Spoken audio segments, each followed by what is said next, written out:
All right, welcome guys. Thank you for joining us again on SSP Updates Explanations. I'm Mike Wiskoski and I'm here with Corey Goode. Hello, everyone. Welcome, welcome. And in this episode, I thought we would start diving a little bit more deeper into some of the more fantastic updates Corey's revealed from some of his tours that I believe happened in 2021. I think these were some of the updates from late 2021 that we're going to get into now relating to the tall grays. But before we just dive into it, I think it's appropriate to give people a little bit of a context of why do you feel that you're being shown this kind of information at this time, Corey, relating to what's really going on with the tall grays? Well, I think that it just is it's just because of the times. We're literally getting into what people call the end times, the end of this cycle. And as we lead up to the solar event, us on the planet, we're creating our timeline and reality on this planet. So it's important that the mass consciousness be made aware of what is truly going on, as horrifying as some of it sounds, in order for us to truly be able to be a part of the decision process as we go into this next cycle. So we'll get to hear the good, we'll get to hear the bad, we'll get to hear the ugly, and the truth is a mixture of all those things. It's a mixture of the good, the bad, and the ugly. And if you just focus on the good and put a blinder to the bad and the ugly, then you're fully unprepared for what's coming. And what's coming is humanity making a decision of what type of timeline they want in the next cycle.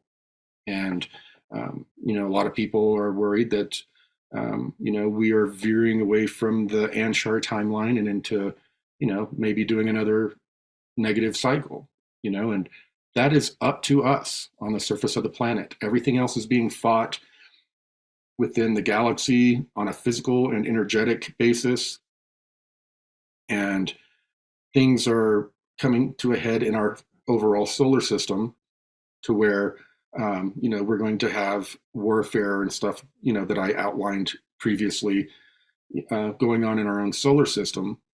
But, and all of those different spheres of temporal reality are flowing on their own out in space, even within our own solar system.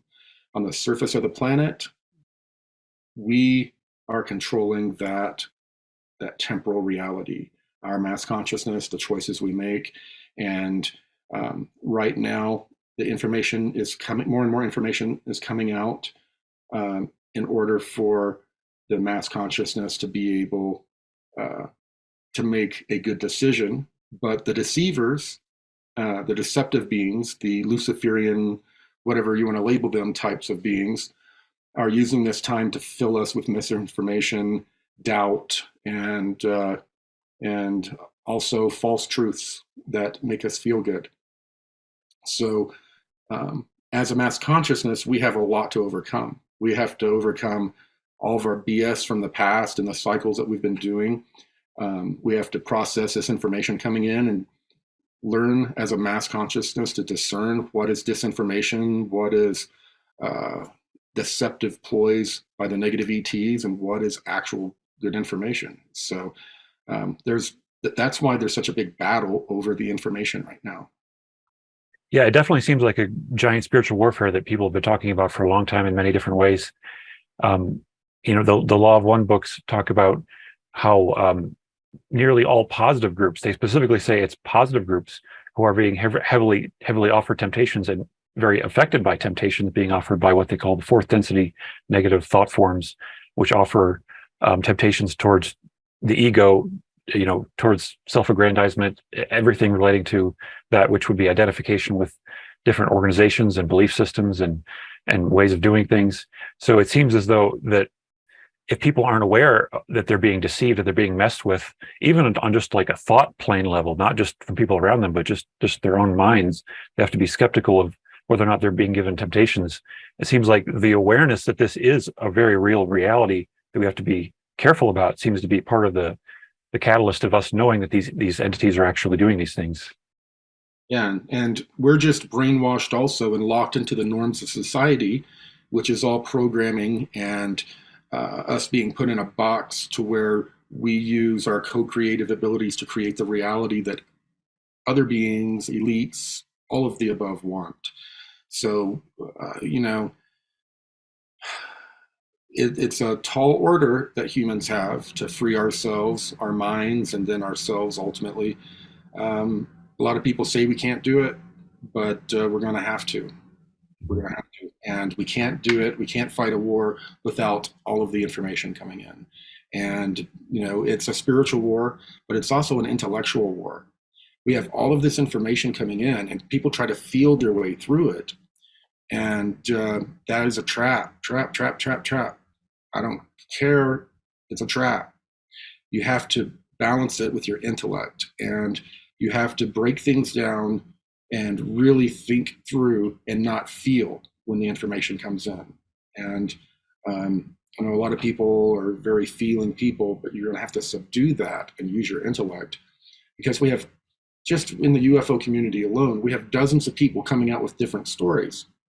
And everyone's like, let them tell their story, let them tell their story. I want to hear it and make up my own mind. So, you know, we have all of these different stories going around. Uh, and, you know, that's just down here on the micro. On the macro, we have all of these different realities being created amongst the people of the planet. And getting everyone to shake awake uh, and start working on the same page is really, really a tall order. And that's if you remove the negative ET influence from it, just from the human perspective. Mhm. So I think we could probably dive into it a little bit now, some of what you had shared. So you mentioned that the tall grays send out drone ships manned with small grays and human observers on board, and this is related to an agreement with Earth governments. Maybe we could start even with the agreement. What is the agreement? When, like, how many people were involved in this agreement, and when was it created? This was an original agreement created, I think, in the 50s. Might have been Eisenhower and his group that made this treaty with the Orion group. But the treaty was that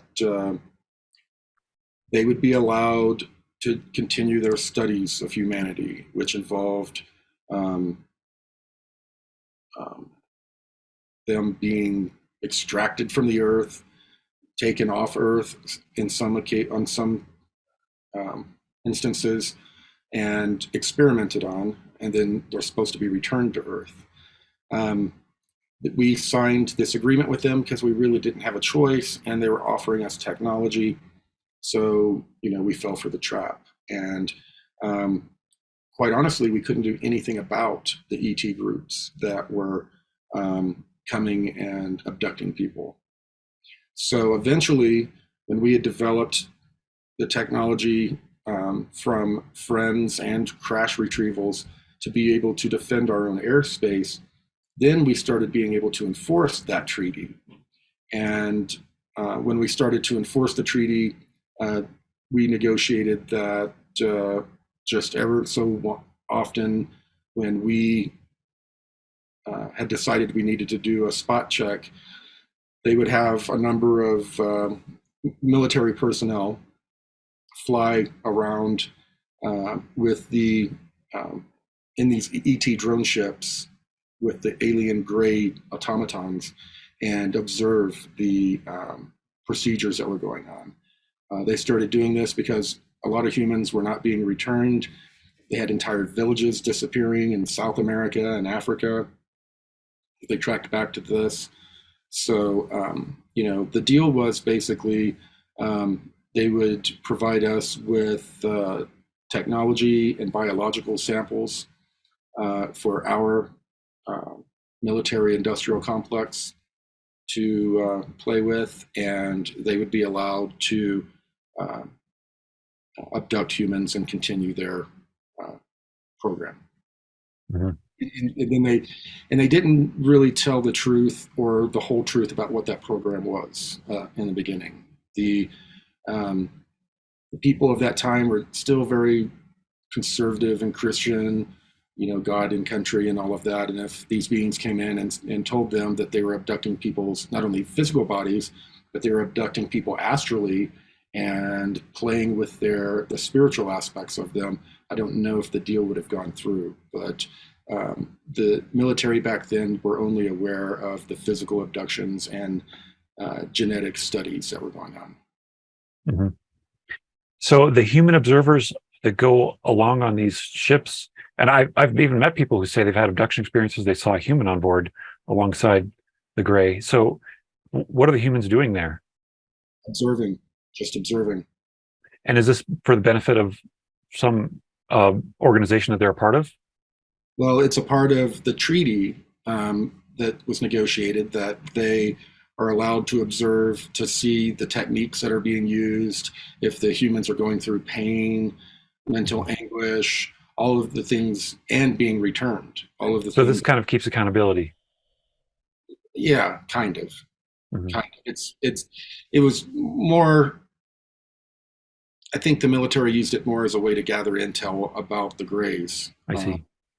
But because there was nothing really they could do anyway at the time. But now we can. Mm-hmm. So do you think there's an ongoing like trade of technology that we're still getting from these groups, or is this some part of our government, or is this kind of like not part of what the deal is anymore? I think they were spoon feeding us technologies, but we got to a certain point to where we were getting technologies all over the place from other beings, and we were able to not match them in parity, but we were able to get close enough to where we weren't dependent on them like they wanted us to be for new technologies. And because of certain laws with the Super Federation, the Greys, they have to do stuff kind of in the background. They can't just have an armada here. They can't have an outpost openly here where they're openly dealing with our government. There's a whole system that the Super Federation has when it comes to commerce and dealing with planets of different levels of development. I see. So you said that these Greys are doing the genetic and reproductive experiments, and the experiments happen on ships, but in some cases, people are brought to deep underground caverns, which are joint tall gray and human bases. Yeah. So where I was taken to when I was a kid, when that ship would come out of the sky, and it would then turn into a UFO when I was inside it, and then it would fly, just dart off so quick. Everything was just a blur, including you get nauseated. It's a whole thing that occurs when they streak off at tens of thousands of miles an hour. But the next thing I know, I could see we were traveling through cavernous areas, and then we ended up in an area where there were numbers like a tarmac on the ground, like a military, like where planes or helicopters would land. This was a UFO, but it looked very like Navy-ish or Air Force looking. And I then ended up walking down the cavern, and then I saw tons of people of all ages and all colors taking off their clothes and laying them on like folding tables, like human folding tables, and just laying their clothes there neatly, and then standing in line naked. And then there were two lines that went to a central area in the cavern where there were like kind of 1950s or 60s looking surgery lights that were like more portable, that were pointing down on two little examination tables. And at each examination table was a tall gray and 1 to 2 humans in lab coats. And they were scanning people and giving them implants with these long, look like magic wand looking things. And they were implanting people and giving them physical examinations. And I went through that process as well as a kid. And that was one of the first things they did with anyone that's brought into the programs or that are even being trained in my labs, is they remove those chips from people. I know some have said that you can't remove them, that it'll kill you and all this. That's a bunch of BS. They can totally be removed. And all of the people that are brought into the programs, if they have those chips, they're removed. They don't allow people, you're considered compromised if you have chips or nanites in your body. You're not allowed to approach most of their technologies. So are the humans in these bases somehow involved in this technology process, or they're just observers there too? They were observing. Yeah, it looked like these guys were medical, and they were observing the um, tests and examinations that were going on, and were observing when they were jabbing people in the back of the head with the loud crunch and implanting people with chips. And these are physical, actual chips that would be able to be detected in some way? Yes, they were physical chips, but who knows what else they're putting up there, you know. But this was all for the benefit, you know, it was being observed by humans. So I think it was all on a physical level. I don't think they would be, I don't think they wanted humans to know about the energetic or spiritual manipulation that's going on. So if people have these chips today, or if they're afraid that they have something implanted in them, do you know of anything that they can do? Um, I really don't. You know, there are some people have had chips removed out of their hands and other parts, but um, yeah, they're kind of encapsulated in not creatine, some of the stuff that your body's made of, and they're hard to detect. If you had an X-ray, it might look like your doctor might think it is maybe a fatty deposit or something that's anomalous but natural. Mhm. So I don't know when it comes to the chips in the brain how much there is that can be done by your local doctor or by you on your own.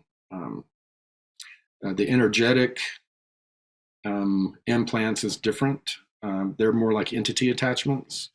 Reiki masters can locate them. They may not know exactly what they are. They'll know that it's like an entity kind of thing, and they'll remove it, but they won't realize that it's not like a negative entity per se, but it's a piece of the soul harvested off of one of these negative ETs that's implanted in you to affect you mentally and spiritually. So you said that they're controlling the behavior and perception of reality of people through physical implants. And could you get into more details of what this actually means? Does this mean that people can be like, when they need to be, they can kind of be changed in their behavior or affected in some way? Or is this just like a constant effect? People are always kind of off? It's a constant effect. They're feeding people ideas. I mean, we hear all kinds of weird ideas coming from people in the community, even. And sometimes you're like, where did, I mean, they use it to affect the way people think and the way people process information, to where they're more controllable. And when they cause people to do things, they do it, it's more subtle. You're not like remote controlled, but it's more of a spiritual and energetic manipulation that goes on, that changes the way you think or kind of affects the way you think to get you to behave in a certain way.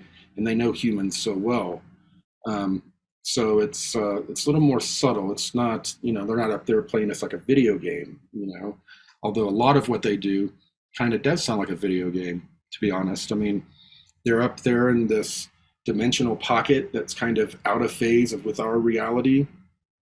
And from there, they're sending uh, remote controlled ships with, 3 to 5 little ET or alien gray automatons on there that they can inhabit, or give them routines to do, and then send all these ships out, every day to Earth to cull and gather uh, uh, what needs to be gathered, whether it be physical or energetic from people, and then to come back.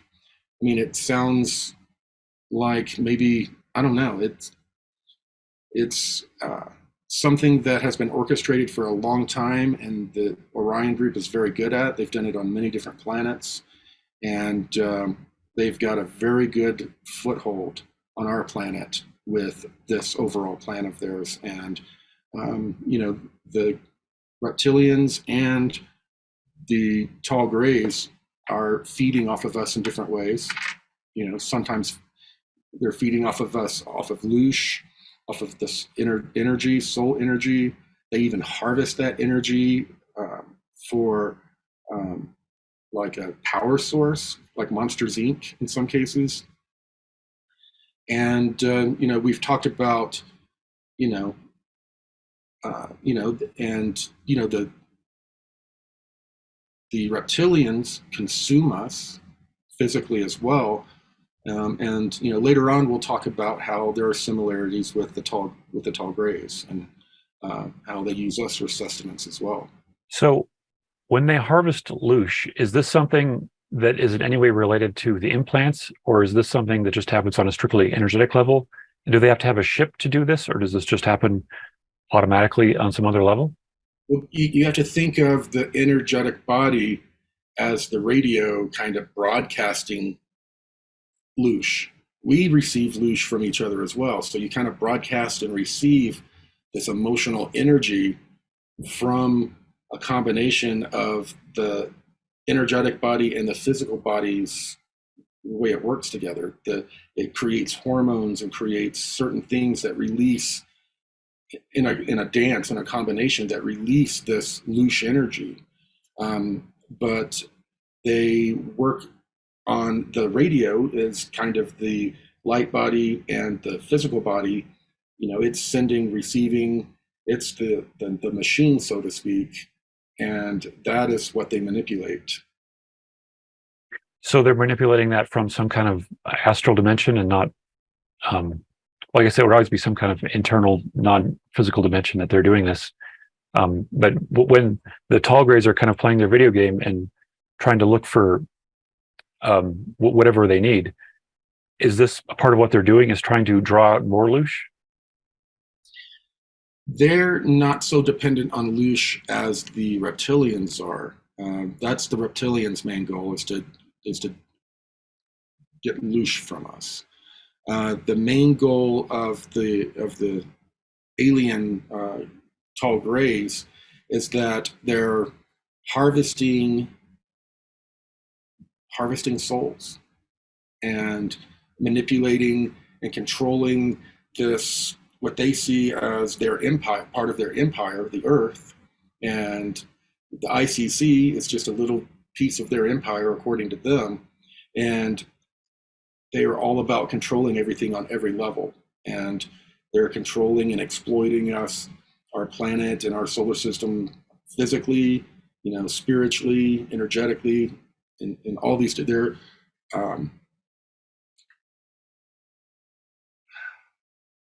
like leeches. They are, their whole civilization is living off of us, and they're also working with other groups. They're in trading genetics and trading energetic soul pieces of body. There's a huge commerce that they're involved with as well. So they have an empire on a level that we can't quite imagine. it's interesting how, the law of one books say that the way in which their control systems operate actually can be seen in our own earthly control systems, that the Orion group has kind of taught us the philosophy of how to control one another in this way through, through money and through business and all the ways that we feel are fair, but they're actually kind of systems of enslavement, it seems, that Yeah, essentially fuel the whole structure of the negative. yeah. I mean, they give us these ideas about how society should run. They start the system of kings, and set things rolling the way they want civilization to go. And then civilization, for many thousands of years, evolve in a way that's predictable and that they've seen on other planets. And it's all just like a big template that they play over and over. And, other solar systems have cycles like ours. And, they have to start over at the beginning of a new cycle and start manicuring civilization in the way they want it to go again. And it's seen as just tending the garden to them, and they have many gardens. Mhm. And do you think they're aware that this garden will no longer be theirs to tend, or do you think they're fighting tooth and nail to make sure that they maintain control? Yes, they're trying their best to affect the timeline in their favor, as they have many times before.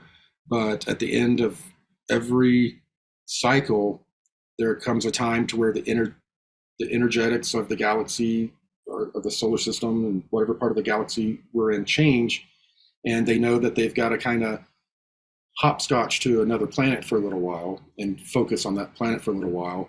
And then after the solar event in this solar system, then they'll come back and be the saviors that teach us how to overcome all of the hardships. And then we become dependent on them again. And it's the whole cycle.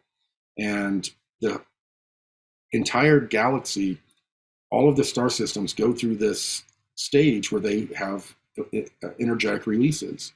It's the pulse of the galaxy. It's the way the energy flows through the cosmic web. So it's, people are like, we don't need the uh, solar flash. You're like telling it not to have a heartbeat, the galaxy, because it's so stupid. But um, it happens everywhere. So they're always doing a dance with the galaxy, jumping around and focusing their attention in different areas. It's kind of like a big juggling game to maintain their empire. Well, I think this was a great update for part one of the Orion Group updates relating to the tall grays, and we could probably resume this in the next episode. So thank you, Court, for sharing all this. Is kind of a lot to take in, but I think that if we keep asking enough questions, and people can feel free to ask more questions in the comments, and I think we can get to the bottom of some of this stuff and why the galaxy operates this way, which I think is kind of a brilliant plan for spiritual catalysts, is how the law of one talks about it. Is that really, as they say, 10% of the galaxy is basically like the Orion Group, service to self-oriented, and the 90% is service to others-oriented. And keeping this perspective allows us to see that 10% is kind of probably a very precisely calculated catalyst for the rest of the 90%. Absolutely is. Without these little 10% groups, the negative groups out there, the 90% wouldn't have a um, motivation to keep ascending. All right. Thank you, Corey. Thank you.